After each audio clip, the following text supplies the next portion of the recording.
Ready? Let's go. Yeah. Ready, ready. It's starting. Oh, it's here. We're live. Hey, everyone. We're back with another podcast after a number of weeks. Today's episode will be titled One Long Ass Day because that is what all of these weeks have been. Just one long ass day.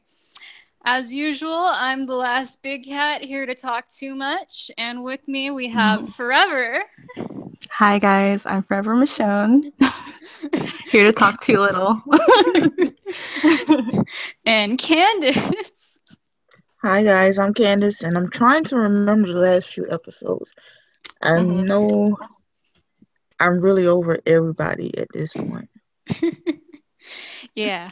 And we also have Luna in the chat, so we'll be reading her answers after everyone else to give her a chance to type everything up. But yeah, so for this episode, we'll be going over 805, The Big Scary You, 806, The King, the Widow, and Rick, and 807, Time for After, and then also probably having a spoilerific, like, therapy session for the mid-season finale. So, Yeah. hey, yeah. Since we have to cover three, four-ish episodes in an hour, we're not going to get too deep into these episodes. It's mostly just going to be like favorite moments, least favorite moments, and whatever you want to complain about. I didn't even bother making an outline for this one.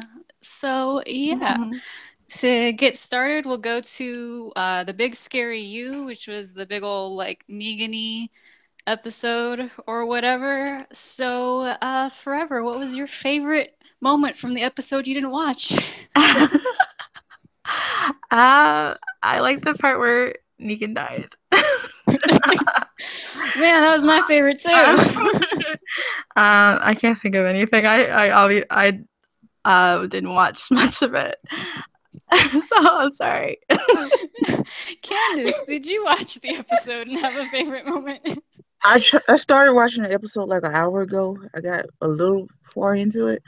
The only thing I really liked was Gabriel turning to Negan and saying, "I want to take your confession," but I didn't want to listen to his actual confession. I just like Gabriel delivering that line. It's nice to appreciate Seth's acting. Gotta find your glimpses of joy. Did Luna have a favorite moment?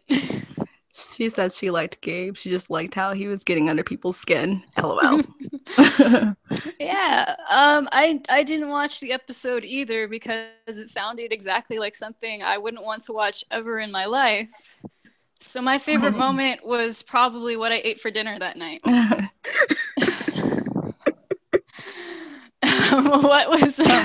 What was your least favorite moment Forever? The fact that the episode existed. That's why the whole episode was just not very beautiful, except like what Dr. said, the fact that Gabe always gives, or Seth always gives an amazing performance. That was your least favorite moment? No. I would say the whole episode is my least favorite moment, except for Gabe. Okay. Candace, what was your least favorite moment? Pretty much what Forever said. Oh, and the fact that Negan and Daryl both still living at the end of the episode. Yeah, that's crappy. That's just bad writing. What was Luna's least favorite moment? She hasn't responded yet. Oh, yeah. Oh, there it is. Everything I was supposed to feel sorry for Negan after hearing his backstory. That part.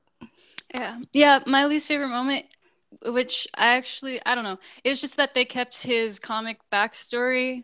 I'm not exactly mad that they didn't give him a backstory that could possibly redeem him. I was just like, so your goal is to redeem him, and then you're going to keep his comic backstory. His comic backstory is just that he cheated on his dying wife, and that's you're still going with that. Like, you're not even gonna change it at all. Okay, I mean, I would have been mad if they had changed it Well, because some it people made are him nice or actually. something. I've seen some people are actually empathizing with them, and I'm like, I don't why? understand.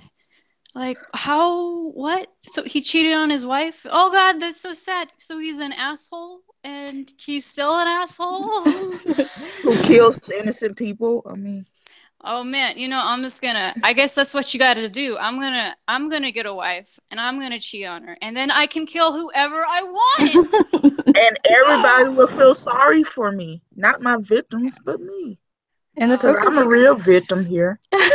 maybe I got to be whiter and doodlier to get away with that, but Yeah. seems like a good plan. Anyways, so skipping or moving on from the episode we didn't really watch in general. 806, The King, The Widow, and Rick, which goes and actually has Team Family and the communities at large doing things. That excited me personally. But Forever, what was your favorite moment? This is actually like other than Some Guy. I think this is one of my favorite episodes. Really enjoyed Sadiq and Carl, their talk. There's just a lot of space in between that whole conversation I really loved. And what Sadiq was saying about freeing the Walker's souls. I really enjoyed that part. Yeah, this good stuff. Yeah. Candace, your favorite moment? It was a nice moment. Also, like, I can't remember. This was one long ass day because I can't remember what happened the week before and last week. Because I did like the Maggie and Jesus moments. It was last week or this week. And I do like Michonne coming back into action. So Oh, yeah. Yeah. she wasn't trying to Yeah. do anything. She was just trying to see something. And I'm kind of glad that I'm just kind of glad that she didn't have a plan to like derail what Rick was doing. She just wanted to see with her own eyes. Well, she didn't yet. Yeah.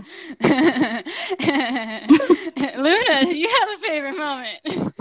She said she also enjoyed Sadiq. Yes, Sadiq was great. Yeah, Oh, that's actually, great. Candace, did you have more for your favorite moment? No, I do like that Sadiq came up with a new take for the walkers, killing walkers. That was refreshing. Yeah, that was cool. Yeah, I did also enjoy this episode. It might have helped because me and Forever watched it together.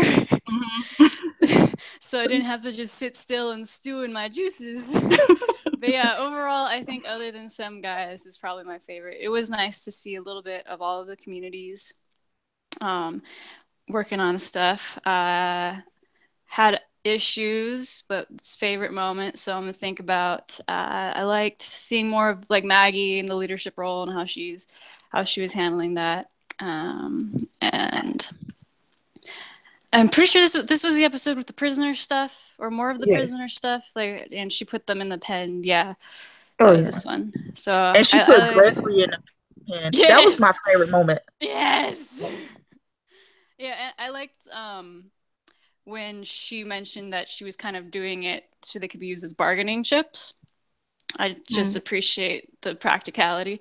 I think seeing how she held the prisoners kind of eats some of my worries about them being dangerous. Not all of them, because it's still like a flimsy little pen. But they've got like hilltop guards with guns. As long as they were actually paying attention, it should be okay. But it showed that one shot of the long hair guy being like, "Oh, look at those guards who aren't paying attention." So that could be a So bad do you thing. think the savior who stopped the guy from trying to break out, do you think he will be an ally in the end? Possibly. What do you think, Forever? He might be trying to like gain trust just so he can stab some people in the back later on. That's what I think. That would Yeah. be interesting. But most people stab people in the back. You can't really trust anyone. Yeah. Because Daryl just stabbed Rick in the back, pretty much. Pretty much. Yeah, I don't have a read on that savior and what he's about. He could be good, I guess. He could be bad. Luna says she just needs Jared to die. Him and Gregory. Screw them. Yeah. That long hair guy with the name that I don't remember ever. Mhm. Is he the one who killed Ben? Yeah, that's the one who killed Ben. Morgan was gonna kill him, and Jesus was like, "No, long hair guys, stick together." Oh my gosh. What were the other things? Oh, Carol and Zeke had a convo this episode. I Yeah, that's a wonderful enjoyed convo. that too. Mhm. Yeah. You wanna go more into that forever? And I just loved it. Every conversation they have is so quiet and just it's like there's nobody in the room or the world but just them. So I just love it. They have their own little bubble. Yeah, they bring so much out of each other. They have an understanding. They do. I love Zeke's like his angst pose. I think I mentioned this while we were watching it forever, but yeah, he's just like model angsting. It was just so beautiful. I'm like, I love Zeke. He can't even angst without like throwing a show onto it. Yeah. I love with him. the chain like draped over him. Yes. His head perfectly tilted. Just like Carol. Very I'm angsty. Working his angles. Yeah, I would give Zeke a shoulder to cry on, a nice warm hug. Negan, I'll just give him a knife in the heart. Yeah. Okay. I think Carol should have jumped on that lap. That's what I think. That's what I think she should have done. I think that too. So my least favorite moment is that Carol didn't do that. Moving on to least favorite moments. Wait, yeah, we didn't get there yet. Forever, what was your least favorite moment? I'm forgetting about Daryl and what he did. What did he crash into the? Yeah, this one he crashed into the speaker truck, and then he said he had a plan, and that was it for this episode. Solely Daryl, but Tara. I enjoy Tara because she's like actually suffering from the loss of somebody rather than like having an impulsive rage over deaths that she caused. so I feel for Tara. I can kind of get with Tara, but Daryl I cannot get with at all. Like he's just being so impulsive about things, and which his impulsivity is what caused a lot of these terrible things to happen to his family. Yeah, and he learns nothing. Yeah. I do remember one scene in 805 where Negan says, well, Rick got them killed. And I was like, oh God, it was Daryl's plan. They trying to like rewrite history. I know Negan doesn't know that, but still, it's like, why are you trying to rewrite history? It was Daryl's plan. Maggie is the one who negotiated the terms. But all of a sudden, because Rick presented it to Alexandria, it's all about Rick. Mm-hmm. And I'm like, and then Daryl is the one who actually got Glenn killed. And I just wish they would stop sugarcoating it, trying to give him all the guilt of getting Glenn killed, but would actually blaming him. Like he can brood for like a whole season because he feels guilty because Glenn's dead, but we can never blame him about Glenn's death. Yeah, I mean, there's even a term for that. It's called like a sympathy sue. In his case, like in an actual sympathy sue, sometimes they're written so nothing's actually their fault. They just feel bad all the time, so you feel bad for them. But sometimes they're also written where they do everything fucking wrong and they feel bad about it, but everyone around them like, oh, it's not your fault, and they coddle them like they're a little baby or something, and the audience is supposed to be like, oh, he feels so much pain, and then that's a sympathy sue, and that's Daryl. that does surprise him. Yeah, it's just aggravating. Like, stop making him responsible for shit, and then he just like goes off and broods, does more shit, and then someone's like, it's not your fault, Daryl. So you can just do the same shit over and over. And I hate when it's the people like Maggie had a big loss and she's sitting up here comforting Daryl. Yeah. How is it that Daryl, the big fucking baby, when someone he talked to like maybe once dies, he gets to have like the big broody arc about it, but then and all of these other people who are actually close to that person just like have to keep moving on or something. Like Tara at least gets pissed, I guess. I still don't understand her arc really, like why all of a sudden she's mad when she wasn't that mad last season, but at least that would make sense. But now they're like Daryl's like, it'll be both of us. Like, why will it be both of you? You're not like equally attached to Denise. Same fucking playing field. I talked to her once does not equal I was her girlfriend.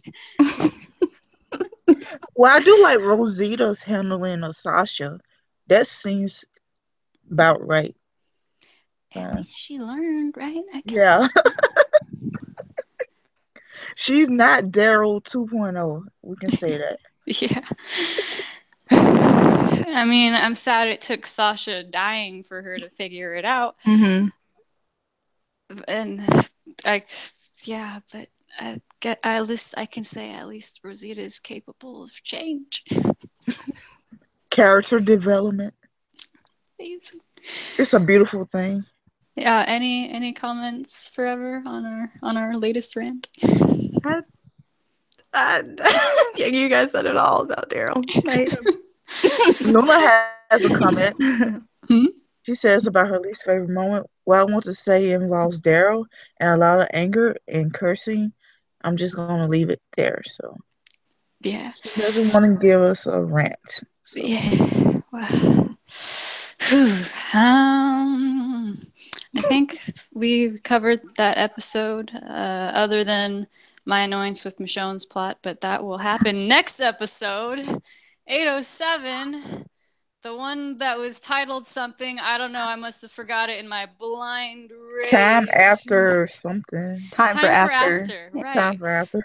Time after time. So anyways, Forever, what was your favorite moment from Time for After? Time for after. There's very slim pickings. I think it was the moment with Rick fighting the Garbage Pail people, the Garbage Pail kids. And that, what was it? Not Wilson. Wilson 2.0. Winslow, right. Fighting him. I like that part. It was cool and actiony. Yeah, I like the action. Yeah, seeing Rick's little bow-legged legs without those jeans. Finally. And you could tell Andy was having like an amazing time fighting because like he gets like this kind of just cadence about him. Like he's so like I don't know. He's so pumped up. You can tell. He was happy to be out of those jeans. I mean, he's tired of those jeans. Is that your favorite moment too, Candace? My favorite moment is actually that Rosita moment when she decides to leave. I kind of wish she would have inspired Michonne to actually be a leader and find some way to stop Daryl. But we're not going to go into our worst favorite moments. Oh, wasn't Zeke and Carol in this episode or no? I don't think they were, no. Okay. So everything about him hold up in the auditorium was... Yeah, that was just last episode, 806. I do like Jerry guarding him, so that's another moment from that episode. Oh, yeah, Jerry. Does Luna have her favorite moment? Rosita leaving was my favorite moment. I'm always happy to see growth in a character. Shade. I'm like... I'm trying to think about what my favorite moment was. I don't know. I guess I'd actually have to go with I have no idea. I guess I'll just go with Rosita having character development, which was cool, but wasn't something that would have been my favorite moment if I had anything good to say about an episode. So yeah. Anyways, Luna everyone. is side-eye Daryl. um, oh, actually, wait. I did like Eugene's arc. Never mind. Oh. My favorite moment was Eugene yelling at Father Gabe, not because I liked Eugene, just because I liked Josh's performance. So I take it back. Mhm. He was I yelling at his companion. his traveling companion. Yeah, like I don't know. I guess I just accepted Eugene. I had disagreements with this character arc for him, but whatever. Now that I've accepted it, it was like interesting, and I think I didn't care enough about it to dissect it at all. So I just appreciated Josh's performance and seeing Eugene do stuff. So I it also was, like that he didn't rat out Dwight. yeah, that Mm. was cool. I think Dwight and Eugene's interactions, that was actually interesting. I actually gave a crap about Dwight for once. So yeah, there we go. And I do like that Eugene was like when the wife came for her boombox. I do like he was taking them back, like, "Hey, we're trapped in here. Why are you worried about a boombox?" And she's like, "I always been trapped in here." And I'm like, Yeah. finally, Acknowledging that there's not so much of a choice with the yeah. wife situation. Yeah. So yeah, that was cool. Least favorite moment forever. I don't know how any moment involving Michonne can be my least favorite moment, but it is. It's Daryl and Michonne's conversation prior to Michonne leaving. I don't know what it's gonna take for Daryl to just walk the straight and narrow. I have like a little bit of hope, like 1% of hope that he's gonna do the right thing, and it's never gonna happen. It's never gonna happen. No. He's never gonna do anything right. But so your Dick Zone feels Yeah, like fluttering. No, that's long gone, long gone. But I don't know how he can see what's going on and just go his own way. He can't see what's going on because his hair is in the way. That's true. Least favorite moment. Candace, what was your least favorite moment? Rick at the end, the look on his face when he sees that his plan was derailed was or derelict, whatever you want to call it, was heartbreaking, and I wanted to hug him because he had worked so hard. He had fought Winslow 2.0 just to get more people to his cause, and then to find out that all his plans have gone awry. It was just heartbreaking. And I do hate that Michonne actually gets have a conversation with somebody. It's not Carl. It's not Rick. It's not one of the other female characters. It's Daryl, and she doesn't even do the bare minimum to try to get him to stop with the plan. But I guess she's wise enough to know that Daryl is at a point now that he really doesn't have the mental capacity to comprehend cause and effect.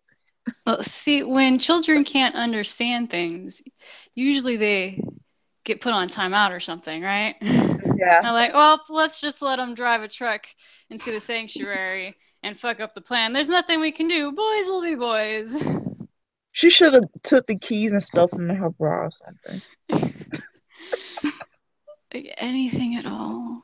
Does Luna have a favorite or least favorite moment? She says everything involving the truck plan. Yeah. Sabotaging your brother's plan, knowing their innocence inside. Yeah. I think I've trashed Daryl my entire life, so that's everything you've said I agree with, but my true least favorite moment was watching Michonne, who is a character I actually like, and a character, well, not just actually like, she's my favorite that's currently alive, and had a certain character arc in season 7, seeing her piss all over it in order to coddle Daryl and think that his stupid fucking plan was even worth humoring. Like, apparently she didn't think it was stupid. She was gonna go do it because she was also feeling childish in some sort of way. Like, who the fuck is this? And what did she do with Michonne? Yeah, Michonne was completely out of character. We Yeah, need and Michonne who knocked Tyrese and Sasha down for being stupid. We need that Michonne in yeah, season 8. like, and if she's supposed to be a leader, she can't just like wash her hands of things and be like, okay, whatever. Like, take some fucking responsibility. Like, here, her two options for what she did is either she thought it was a bad idea and then she just walked away and let it like fuck over the plan, or she agreed with it, which means she's a fucking dumbass. Like, I kind not of like, words I ever wanted to describe Michonne with, but it's like I can't like without like being too biased. Like, if I'm calling Daryl a fucking dumbass for doing this plan, then Michonne is a fucking dumbass for co-signing it. There's just no way about it. true. Like, I don't care what her other motivations were. Everyone has motivations. Daryl has stupid motivations. Tara has stupid motivations. They all still did it. So And that's Morgan. and Morgan. His motivations are like that he's crazy. Whatever the sniper's I kind of motivations were. I kind of want Rick and Michonne to have a fight about it. Like, seriously. So she could be like, where was her mind at when she actually thought it was a good plan? Because I want to get into Michonne's mind. We haven't really seen her point of view in like since season 5. Yeah, like the last thing I ever wanted going into this season was for Rick and Michonne to be on like a different page, but they just screwed the pooch. So now it's kind of like, I mean, Rick should definitely be more mad at Daryl for actually doing it, but like, why on God's green earth would Michonne, who's supposed to be like, hey, I wanted it to be us, and now she's like fucking up his plan? Like, what the fuck happened to us, Michonne? Like, why wouldn't you be pissed?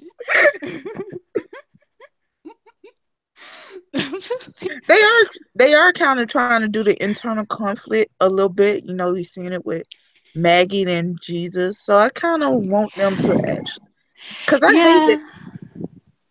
I hate that they just come up with a plan and then everybody magically agrees to it. There's no real discussion about it.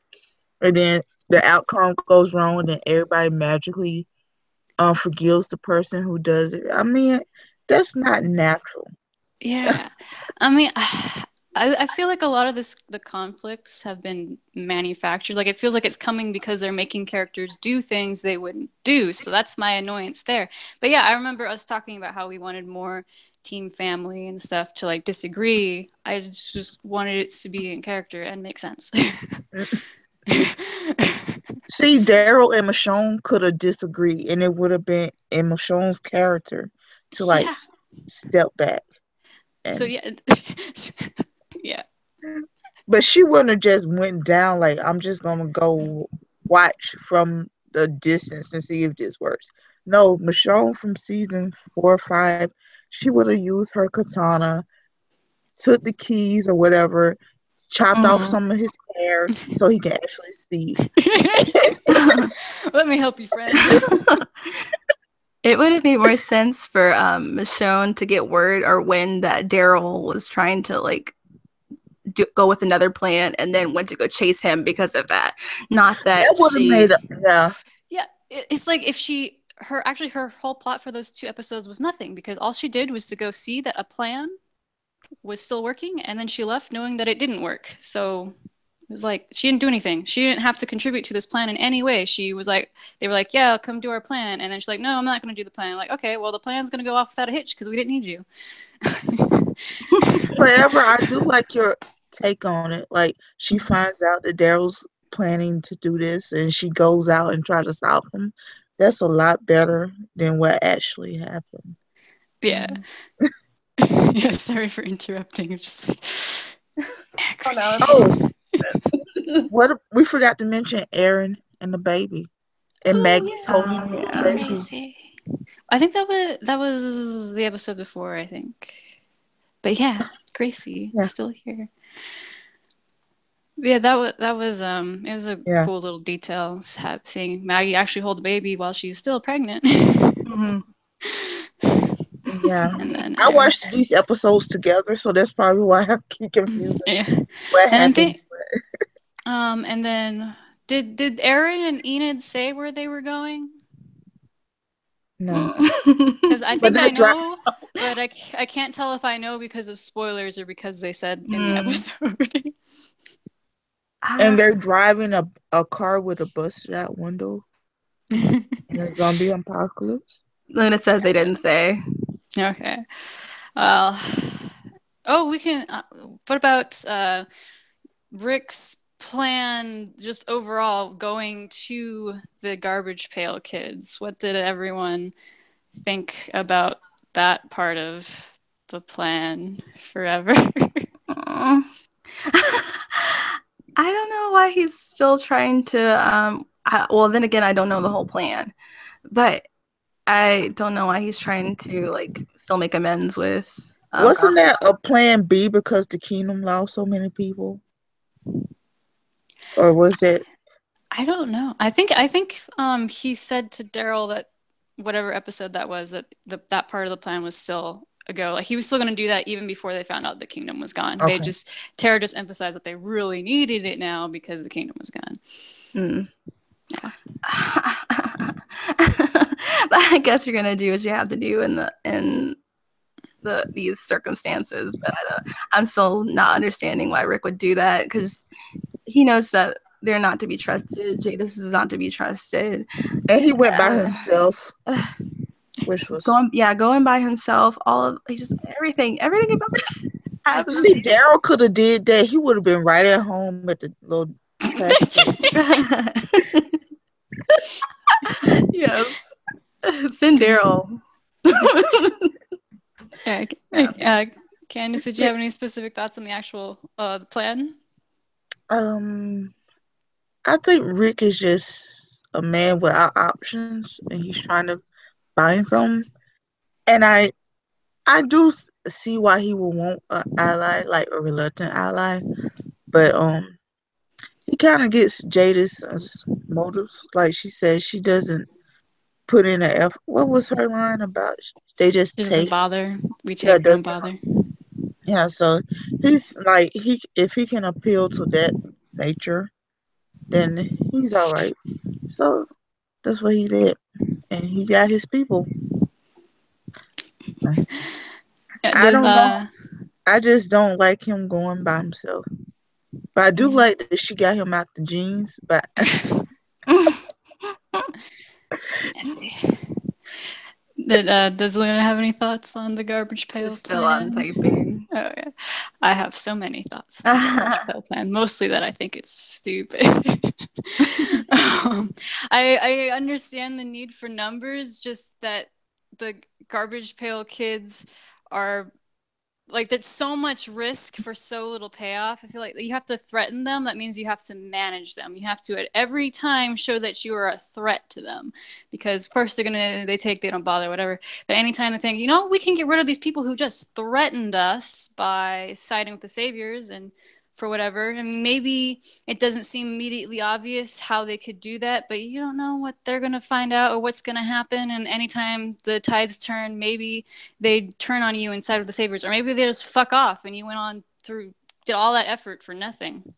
It's just true. like a gamble. He takes a gamble with his life, and then his reward is a bigger gamble with minimal payoff. Because either the GPK doesn't have that many people and they're easy to manage, and it's like, well, why bother going through all that? Or they have a ton of people, and you have to portray yourself as a threat to them while also being a threat to the sanctuary. Like you got to manage your enemies, and then you're sort of could be an enemy at any time. It's just constant effort, and it's just a knife in the back waiting to happen all the time. They're like, it's honestly better to show up without them than to bring them. Well, he brought Daryl and see what happened. He got a big knife stabbed in his back. So can't trust anyone. Can't even trust his wife.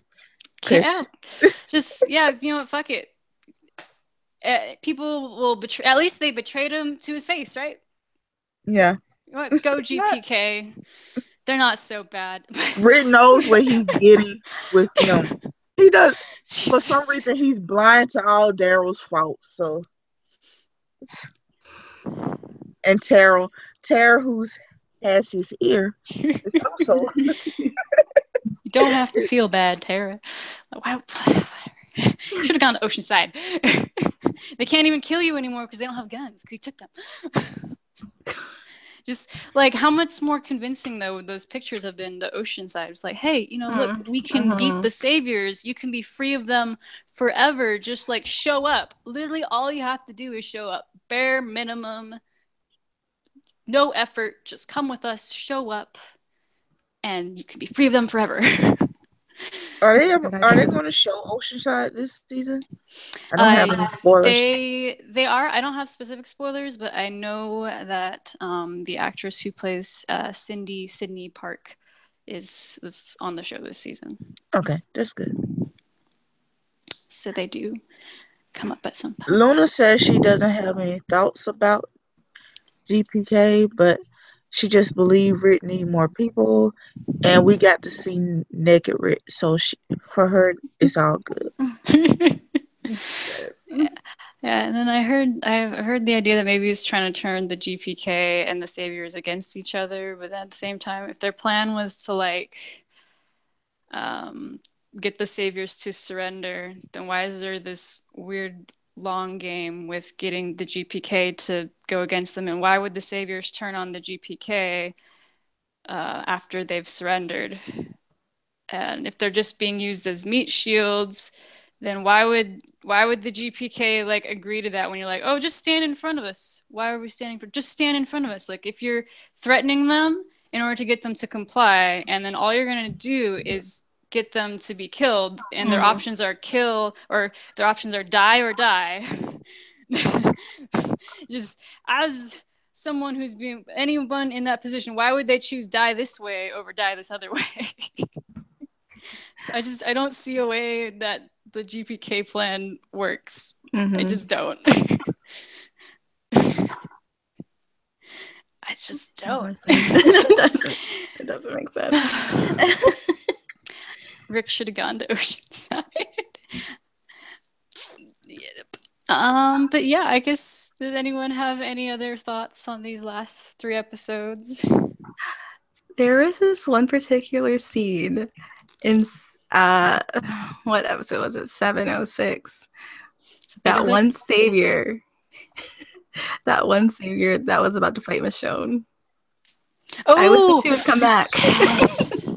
Yeah, she didn't die. She should stay alive. She was amazing. That one line. Yeah, what'd she she say? It's like, did somebody turn you look on? bad, girl. You look bad, girl. Like, did somebody? What did she say? Like, did somebody turn you out? Yeah. Like, yeah. Like, oh my gosh. I was like, I have to gift that. I have to gift that moment because I have to keep that in my memory. Top. I ship it. Top 8A moments. Yes. That's a ship right there. That's a ship. Figure out her name. Oh, her name was Hot Savior Lady. Yeah, that's it. Oh, you have to find a way to match that with Michonne's name. Yeah. Well, people always wanted other people wanted people to hit on Michonne, so they got their wish. Michonne can hit on somebody can hit on Michonne, but they wanted another man. But it was a woman, so keep it with the time. Michonne turns all heads. We know this from being Michonne fans that a lot of women like, I'm not gay, but I'll be gay for Michonne.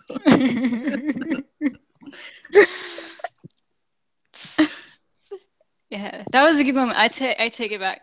That was my favorite moment of the entire season now. That was like perfect. That was perfect. Like the way she like twisted her body. It was like great. It was great.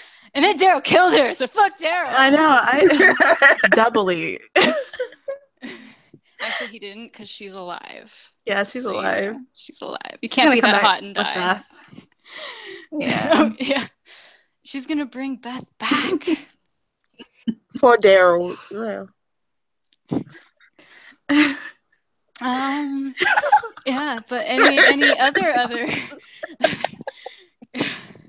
any other comments about No. these past 3 episodes? No. No. Okay. What Then do you? yeah, What was the name of that little boy from the kingdom? Henry. Henry. What do you think about him following Carol? Oh yeah. I hope he's the kid that lives. Yeah, Carol doesn't have a great track record with kids because Mhm. Gimple likes to kill kids that have been attached to Carol or likes to attach Carol. I don't know. Whatever way the avenue it is, kids around Carol die. But I hope Henry is the one who lives, and then Carol and Zeke can raise him and be a happy family. Aw, And that'd be Oh, sweet. and I feel like because Henry has an interest in fighting, he might be the one who lives because all the other kids Carol has been associated with didn't know how to fight or didn't want to fight this or that or the other thing. Luna says Henry must live. Beth.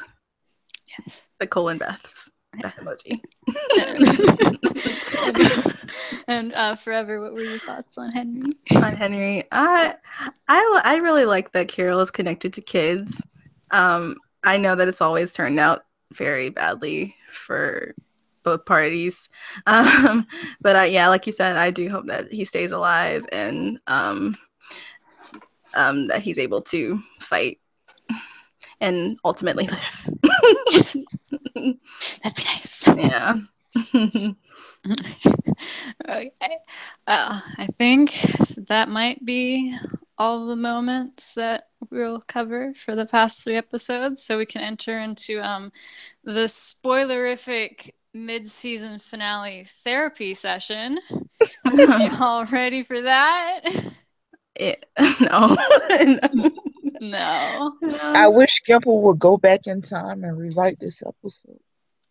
I wish Gimple would go back in time and give Carl screen time and also not cut his episodes or his scenes. Yeah. I am. Oh, go ahead. I don't know how. Can we? Okay, so are we full spoilers ahead right now? Yeah, I guess we pretty much are. Okay, I don't know how this whole show is gonna continue without him. I wish you would have got an arc. You get B, C characters who have like a whole arc leading up to their death, and Carl's been Yeah, MIA most of the season. So he has Yeah, been. it's like his scenes with Sadiq, I guess, are like his whole arc, and they're just so short, and it's like there was so much more to Carl than just this. yeah, Negan's monologues are longer than Carl's screen time. Jesus, they are. It's like, and it's Carl. I don't know. In this mid-season finale, he's supposed to have a lot, but it's like this is his last episode, and he was barely in this season. I mean, when Sasha died, and she had a lot of focus in her last episode, and she had like a tiny little arc throughout the season. I was still pissed, and I love Sasha as a character, but like, and her piece in the show, she isn't the protagonist's son. Like, to do this. And Carl's alive in the comics. If they kill off Carl, they can kill off Negan. Seriously, Right. I'm like, if they really do have something Carl says be the reason that Rick spares Negan, I will lose my damn mind. Like, they couldn't just take Carl and go. They had to use him like this. Like, I understand that. Negan living. Yeah, it's like I understand that Chandler's leaving. They can't do anything about it, but they didn't have to do this. Hello. Hello. Okay. Sorry. It just went really. It's like my rage and then. Yeah. They could have sent him to Ocean side, and he could have been like the only boy. And it's like it's so frustrating because I know that practically like there wasn't much they could have like recast him after a time jump or something. There still wasn't too much that they could do because Chandler's leaving, but it's still so frustrating that he's gone, and it's so disheartening because it just kills the show. Because he's the heart of the show, because he is Rick's heart. This has all been about Carl. So without him, it's like, that's like kind of fodder to say that the show is not going to be about Rick anymore. There's going to be a shift in, like, it's just not going to be about him anymore. It's going to be about Negan and Daryl. Yeah. And I've always like known and accepted that the show will probably shift. It's going to shift its focus away from Rick, and it makes sense because the world's getting bigger and they're building it more. Like, there can't be as much Rick. That's just how it is. But this, like, it does it in such a way that it destroys the past seasons. Like, every scene that you watch now with Carl or with Rick doing something for Carl, for his family, it just goes out the window. Like, it feels so pointless. Yeah. Agreed. And then they haven't really focused on the Carl and Rick relationship these past few seasons. Yeah. And then, like, the only point that they give it past Carl's death is like Rick sparing Negan. So it's going to be like, this whole child's life is going to be for keeping the man I hate the most in every world, in every universe, alive. Like, he killed one of my favorites. The death of, like, I don't even know what you would call Carl in relation to me, because Glenn and Michonne are my favorites. Carl is like something else entirely. And he's gonna die, and he's not just gonna die. He's going to be the symbol that keeps the man who killed my other favorite alive. I can't. It's too much to process. It's so maddening. I was like crying with frustration yesterday or Friday, whichever day it was. I haven't read any spoilers, like the details, the Q&A and stuff. There was no Q&A. Oh, there wasn't? So no. I don't know what's happening. There is a transcript that was translated from Spanish, so we don't have a lot of the context, but we do have all the dialogue, and we don't know who says what necessarily, but Doc and some other people have been able to piece together a pretty good idea of what happens. What does Carl die? Does he die in Alexandria or out? He dies in Alexandria, or we're pretty sure based on like promo pics and stuff, and the There's nothing in the transcript which specifically says that Carl dies, because there's no dialogue where someone's like screaming out, "Carl died!" But based on all the evidence altogether, it does look like he will definitely die this episode. And then Michonne gets her arc, hopefully. Yeah. And people, if they bypass Michonne and Rick's grief and just show Daryl's grief, I'm oh my god! Don't even breathe that into the universe. I'm done. I'm sorry. Like, the only grief I want to see from Daryl is Rick and Michonne annihilating him. That is it. Isn't his action? Is his actions the reason Carl dies? His actions lead to Eugene being able to get the saviors out of the sanctuary before the timetable, before like Rick's gonna come back, and before everyone's ready to, go do whatever part of the plan, whatever the exact plan was. Although apparently Dwight in this episode tells Daryl it's not his fault, because we can't let Daryl go like 2 seconds without someone telling him it's not his fault. But yeah, it basically, because Daryl was a fucking idiot, the saviors get out and all these circumstances happen. So, and technically Carl would have died anyways, because he probably got bit in that scene with Siddiq. But we know, or we don't know, but we have a pretty good idea that he doesn't die from that bite. He is killed before that. Just he's kind of motivated throughout the episode by the fact he's going to die anyways. Poor, poor Carl. I would have rather he died from a bite for real though. Like, Yeah, I think I guess people are talking about back and forth about which comic death this is remixing. Like some people called it Andrea. I think someone else mentioned that it's actually more like comic Denise's death. She got bit by the Holly exchange. So basically, what happened to Sasha in the finale in the comics, Denise goes to catch Holly with a bag over her head, and then it's revealed that she's a walker, and Denise gets bit. And she could have amputated her arm to save herself, but she was a surgeon.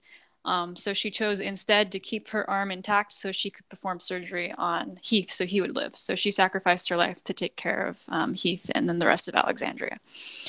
So Carl here is bit and he chooses to sacrifice himself to take care of Alexandria, basically. I hope we get a Carl and Judith scene before he goes. Yeah. Is he? Do we know if he turns? We don't know that for sure. We don't know that specifically. If Rick has to that put would be- him down or Michonne, oh my god. Yeah, I'm thinking it'll be Michonne because in 610 when he Yeah. was talking about someone loving someone enough to put them down. Yeah, it should have been. I'm crying already. I was crying into my pudding when I was making it. Yeah. I can't even say it. Are you right? Yeah, I know the exact quote. I can't say it. Oh, yeah. It's gonna. That's gonna. Mhm. I felt like vomiting earlier. Yeah, I know it's a hard one. Very, very hard. That's to go through. Yeah. He's been with us for a long time. Luna says she doesn't know what they're gonna do after this. I mean, I really don't. With the war going on, it seems like Rick and Michonne's grief is gonna be sidetracked, and I really don't want that to happen. I need them to have like a bottle episode of just them grieving. Yeah. And it would be a whole lot better than that Savers episode from last season and the 805 episode and just probably about every episode this half season. Yeah. Except some guys. At the same time, I'll be so mad if they have like this bottle episode about Carl after he dies. yeah. Like, where the fuck was the Carl bottle before he died? Yeah. I know Ina's gonna take this super hard. Oh, and she might be delayed in finding news because she's off with Aaron. Yeah, she's gonna get tarot. She's gonna come back and find her boyfriend's dead. Oh god. And she's going to the same fucking place too. Spoilers say Aaron and Enid go to Oceanside. Just put that out there. Just don't. You know what? That's why Rick.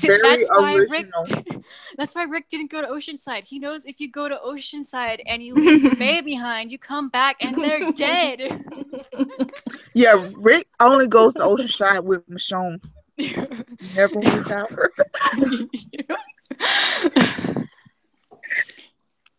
Kat has figured it out. I hate this show. I know. I'm so like Carl, man. I love that kid. Yeah. He was one of my early season favorite. I mean, he's still one of my early season favorites. And he just kind of disappeared. But, yeah, we were talking about it when we were watching Clear, but like he was snotty, but he was really my snot. Yeah, he was my snot. Like I love that turd. Like I always want to like like mom him or be a big sister or something and tell him to like Yeah. knock it off. But when other people are like, I hate Carl, that's her. Yeah. Like, that is my child. Excuse you. Yeah. He had like his moments, but it was natural because he's like 8 in the zombie apocalypse, so like you can't blame him. Yeah. Yeah, he's not Such a sweet child. he's not being a brat because his iPhone is broken or something. Yeah. Like, Yeah, he's going through real shit. Sorry you find children annoying, but he's got some issues to deal with. Yeah. And he's like 8 or 10 or 12 or however the fuck old he is. Mm-hmm. And all the adults suck. It's like it's been proven. They can't do shit. He's not a kid that just realized Santa isn't real. He's a kid that realized he can die. His dad can die. His mom can die. Everyone he knows can die. No one can keep him safe, and no one knows what the fuck's going on, and they're all acting like they know anything. Mm-hmm.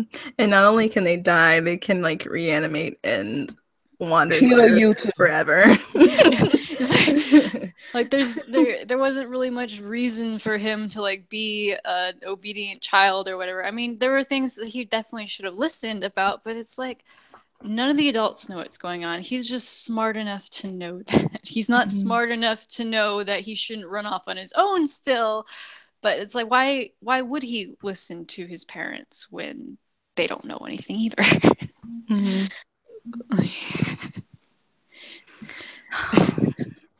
I'm gonna miss Carl. I am.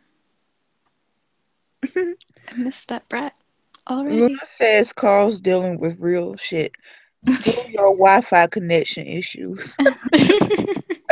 Yes, I Wi-Fi. Yeah.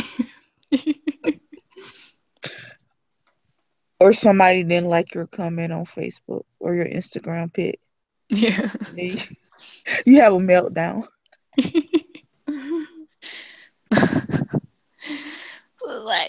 Let Carl the child have his emotions and grow up. Like, yeah, someone needs to teach him how to process his emotions correctly, but you know what? He's 10 or 12, however the fuck old he is. Meanwhile, Daryl, the fucking 50-year-old, gets a pass for everything. Oh, he has feelings. He's fucking 50 years old. He should have figured out his feelings. And then Carl's a babysitter. A Judith babysitter, so it was only a matter of time. Yeah, and it's like, on the one hand, I'm so glad he's a great big brother, but on the other hand, can he do something? Can he have a plot? I mean, if he's going to be a Judith babysitter, can he at least talk to her, or we can see like him giving her some lessons or something? Like Tara's scene with Judith where she was like talking and figuring her life out, that was actually kind of cool. That's, it's a good way to use the baby that doesn't talk to have characters monologue to themselves and figure stuff out. Can do that with Carl because he's her big brother. Yeah, he's telling her how to survive. Like, Judith, this is survival 101. Oh, that would have been so perfect. That would have been amazing. Carl showing her how to walk and all that stuff. Or her running. I hope she says Carl tonight. That would kill me. If her first words were Carl, that would kill me. Her first words on screen. Yeah. Because Judith's almost old enough to drive. So. She's on her way. She'll probably be a better driver than Carl. One thing he can't teach her. I'm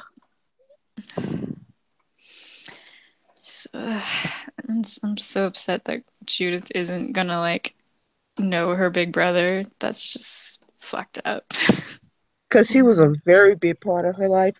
Like, he was literally her parent for a few seasons. Especially when they were out on the road. Yeah, because they haven't shown Michonne with Judith since season 6. And even then, not really. Yeah, they haven't shown Michonne with Judith since her and Rick have become official. She hasn't really had too many really big scenes with Judith. Like in season 6, it was just her holding her in the well, not even in the mid-season finale in 609, and then 610 when they have the baby monitor. But we haven't had too much interaction between the two of them. Hey.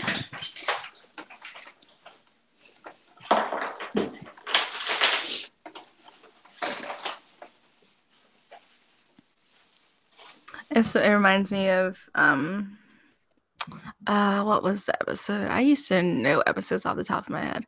It was like season 5 with the rain when it starts raining. Hello. Yeah. It was like season 5 with the rain and Carl's holding Judith and they're like he's trying to shield her from the rain. He's just like so excited. Oh yeah. It's rain. That's like one of my favorite moments. Oh, No, it wasn't. Luna says it's 511. It wasn't 511. 511 was the distance, wasn't it? It was the episode before that. Where they find the barn. When they find the barn and Aaron. No. But yeah, that's like, hey, do y'all want to just say your favorite Carl moment? Oh yeah. To like sounds like honor a good to idea. him. Yeah, sorry, cut out there for a second. It's fine. My favorite Carl moment is probably in A with Michonne when he thinks he's a monster. Oh yeah, that's a good one. Yeah. That used to be my tag for the Grimes 2.0 family. Yeah. There's a lot of good Carl moments, and I'm thinking about it. But I do like it's after when he's when Rick has quotes turned and he's just crying and trying he wants to be a big boy and yeah, then he still need his dad.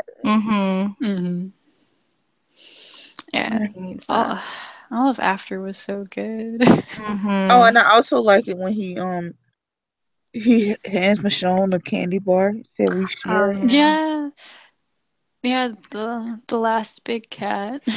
Oh god. Oh, and then that scene is all my scenes of Michonne and Carl, and that scene in 610 where he that he's holding Judith and they're on the porch. Oh, when he calls the dude's dad an asshole. Yeah. Yeah. Oh god, that was like the only scene I truly loved in early season 6.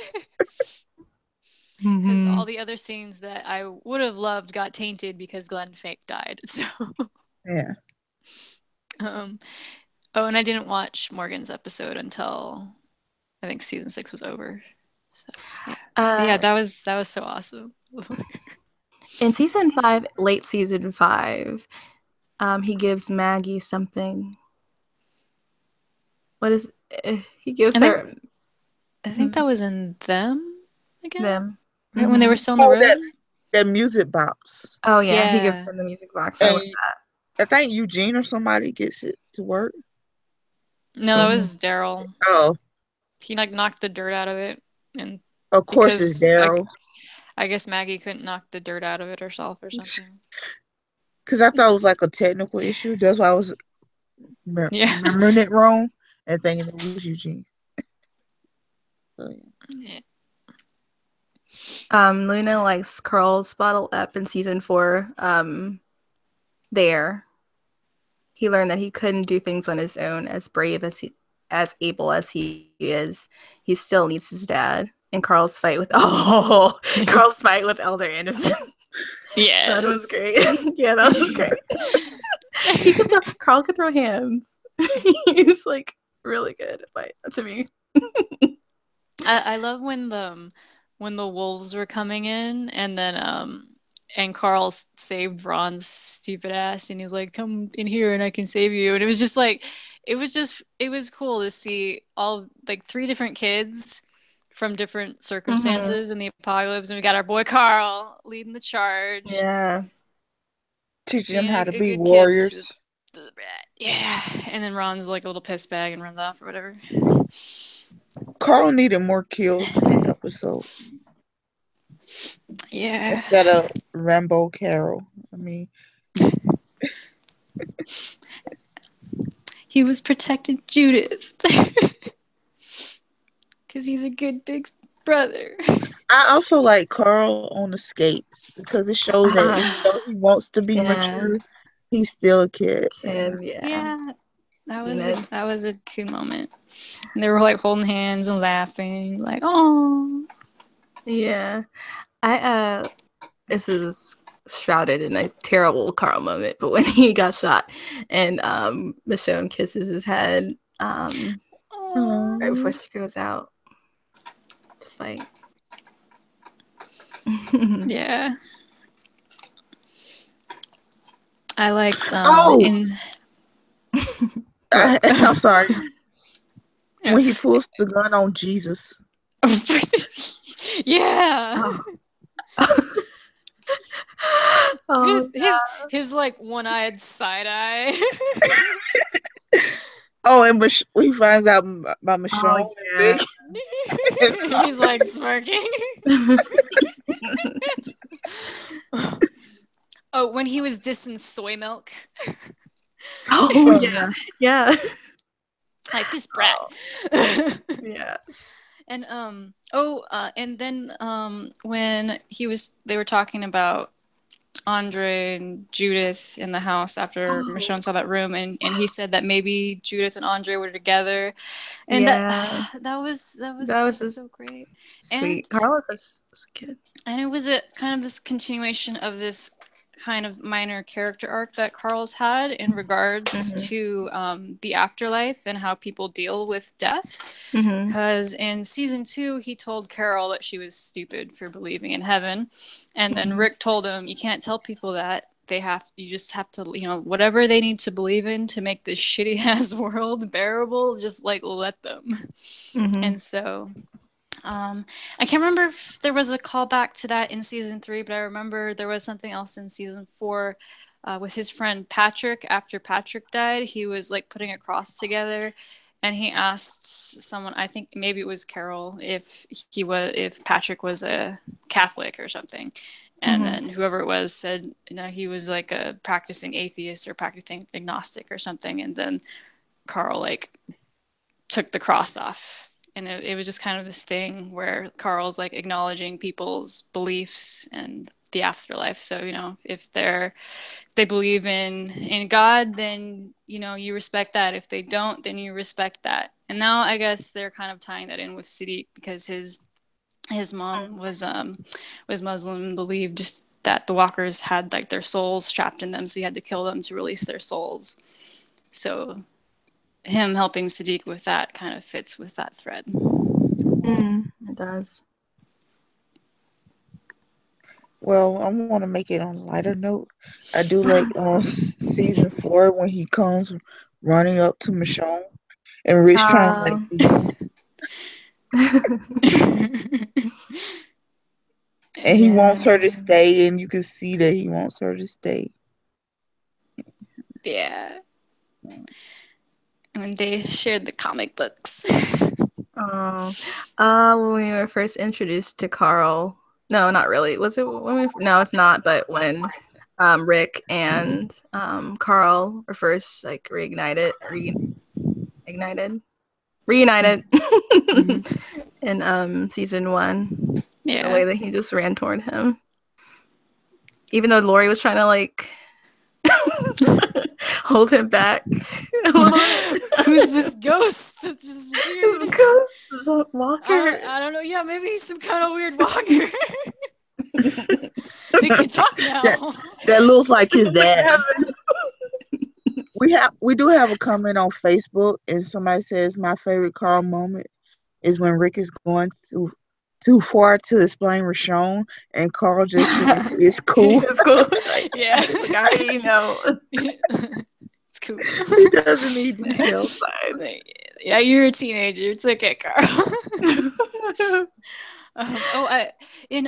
in season 3 when there's like 2 where he was like talking to Rick like he was the adult and Rick was the kid. There was one that was real bad. I think it was like the season finale, and Rick's like got his head down and shit, and Carl's like, yeah, I had to do it. Don't tell me what to do, Dad.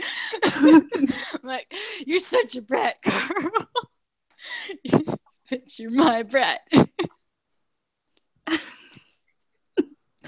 Our brat. Yeah. Poor Carl. And the one moment in Clear with Carl and Morgan where at the end, Carl's like, you know, I had to do it right about shooting him. And I think he says, I'm sorry or something. And then Morgan's like, hey, son, Never don't ever be apologize. sorry. Yeah, don't ever be sorry. And then, yeah. Carl. God. Carl. You'll never hear that again after tonight. We might hear Coral again. There'll be Rick. I said Rick would name. never. I mean, Carl will never hear his name said. Oh. Carl. Coral. Coral will live on because Rick will spare Negan. I just hate that we didn't get any more Rick and Carl moments. Like, they could have had a bottle episode. They were just giving away bottle episodes last season. They could have did a Carl and Rick bottle episode. That would have been actually good for 610 instead of Daryl. Yeah. Oh my God, anything would have been better. Yeah, we were trying to put anybody in Daryl's place. I was like, it would have been a good Daryl and Glenn and Rick episode. It would have been a good Aaron and Rick episode. Just anybody but Daryl. It's like we get it. You're trying too hard with the Rick and Daryl thing. Like, I think if anything, that episode just showed how they have no bromance chemistry at all. So, yeah. And they don't think well together for some reason. Yeah. When Rick gets around Daryl, he loses all his common sense. But yeah, like if it had been Rick and Carl out, and then like Carl, maybe he comes home ahead of time, and says hi to Michonne, and they have that conversation, and then Rick was still situating with Jesus or whatever, and has to find someone else to watch him so he can go to bed. And then he comes in. Like, the episode could have basically happened the same way. Yeah, I could see that. Cause Carl trying to get Spencer to kill Deanna. That was a good Carl moment. Carl trying to get Spencer to kill Deanna. Yeah, because he was running. He was running around the woods. Trying to that couldn't have happened if you'd been on a run with with Rick. Yeah.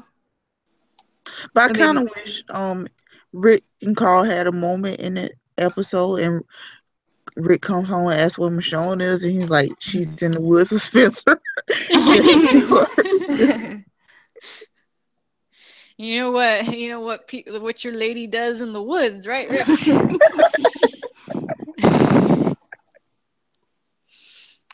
It's always getting on with some other guy.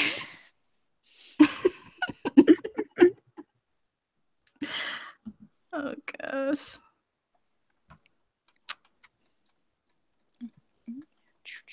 Luna says she's bitter that Carl didn't get more screen time. It's not that he just didn't get more screen time. It's just that when he was in the episode, they really didn't dedicate it to his storyline. Because they could have worked around Chandler's schedule and gave him actually something to work on. Yeah, it seems like he had less screen time as the seasons went on. Actually, same thing with Michonne. Same thing with a lot of characters, I guess. But just like there's so many characters, and they don't know how to balance them at all. So I mean, you can have characters like on the screen at the same time talking to each other. It's a thing. They really should work on interaction. I mean, seriously. You forget people actually know each other on this show. And you forget that they don't know each other because all of a sudden they'll Yeah. come up to each other like they're best friends. Yeah.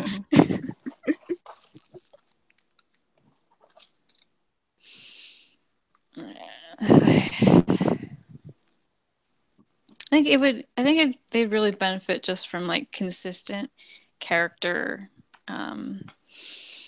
not pairings, but like character groupings and relationships, because it just kind of like goes all around. They'll like drop some relationship for a season or 2 seasons and then bring it back when it's convenient. Like Sasha and Maggie. Yeah. Like I think they had a really great relationship development, and they would kind of only call back to it when someone died. Because I don't think they had a scene in season 6. They didn't. Because Sasha was gone for the first half, and then they just didn't interact in the second half. Yeah. But yeah, like they had like a consistent development for a while there. Like when they had their season 4, like 4B arc was together, when they kind of bonded about being afraid of finding out what happened to their respective loved ones. And then they shared a moment after Beth and Tyrese died, and then they're praying at the end of season 5 together. Yeah. Maggie stopped Sasha from killing Gabe. Yeah. Maggie was like pivotal in Sasha's arc at the end of season 5, and then they just don't even talk to each other for an entire season.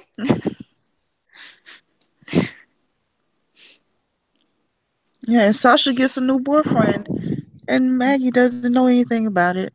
I kind of hate that we didn't see the birth announcement of well, not birth announcement, but hey, we're having a baby. Yeah, pregnancy announcement. Yeah. Like and if they really did originally plan for Glenn to die at the dumpster, then it's like we would have only known Maggie was pregnant after Glenn was dead. So we would have had 0 Glenn as a acknowledged as a dad moments. That's why I kind of hate the time jump in 610, because I kind of want that episode, like, it could have been just like a week later, all the dead bodies are gone, and then people get together, like maybe have a little meal, and then Glenn stands up and announces they're pregnant. Hey, we're pregnant. Yeah, it's like that's a huge deal with these people who are supposed to be family. Yeah.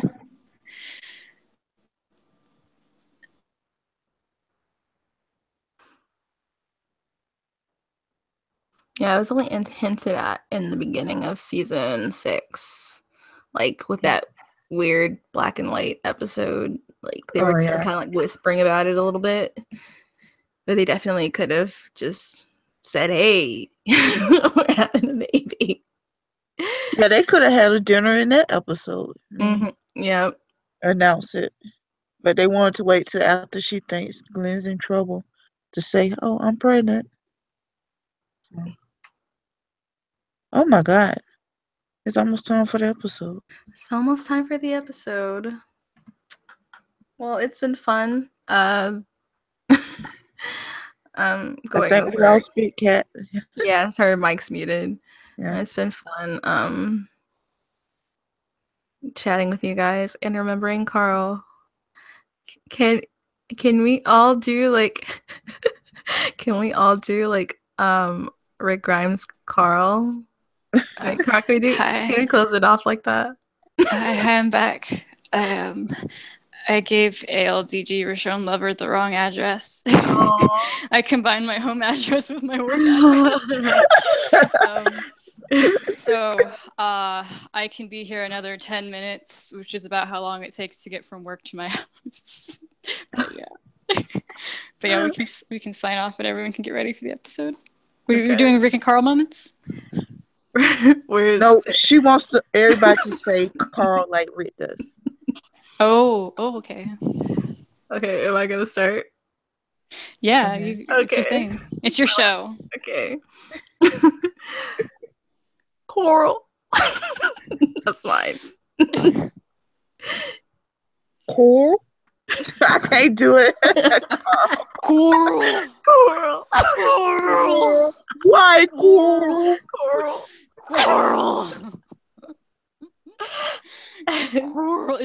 just typing it out. Yeah, she is. With a lot of A's and L's. I think Luna wins. Yeah. But yeah. Yeah. He gonna have two snot bubbles tonight. Yeah, maybe after the episode we should do another podcast where we just cry at each other. Yeah. That's all I'm gonna be good for. Yeah. It's like, well, you see. Oh. See, I'm gonna finish up my pudding and get everything ready for when LTG actually shows up at my actual house and at my imaginary workhouse. Well, it was fun chatting with you guys about all of this. Yeah. Yeah. It's been a bad season because of you guys. Yeah, it's I at least look forward to the podcast, even if I don't look forward to the episode. Definitely. I guess yeah, I'll see you guys on the other end. Okay, see ya. Bye. Bye.